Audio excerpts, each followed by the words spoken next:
Hello તાલીમાર્થી મિત્રો, અંગ્રેજી ભાષાના શબ્દ શીખવાનો આજ 13મો દિવસ છે. તો ચાલો શબ્દ શીખીએ. આજનો પહેલો શબ્દ છે ડિવાઈડ. તેનો સ્પેલિંગ છે DIVIDE. ડિવાઈડ એટલે વહેંચવું. ઉદાહરણ તરીકે, the teacher divided the class into groups. શિક્ષકે ક્લાસને જૂથોમાં વહેંચ્યા. બીજો શબ્દ છે ફોકસ. તેનો સ્પેલિંગ છે FOCUS. ફોકસ એટલે ધ્યાન કેન્દ્રિત કરવું.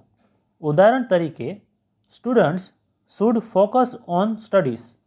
વિદ્યાર્થીઓએ અભ્યાસ પર ધ્યાન કેન્દ્રિત કરવું જોઈએ. ત્રીજો શબ્દ છે લર્ન. તેનો સ્પેલિંગ છે LEARN. લર્ન એટલે શીખવું. ઉદાહરણ તરીકે, વી મસ્ટ લર્ન ઇંગ્લિશ. આપણે અંગ્રેજી શીખવું જ જોઈએ. ચોથો શબ્દ છે એક્સપાન્ડ.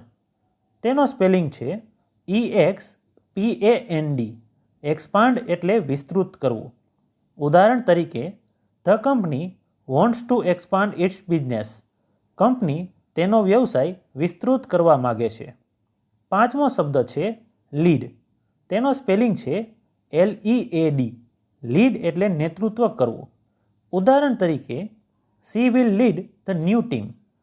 તેની નવી ટીમનું નેતૃત્વ કરશે.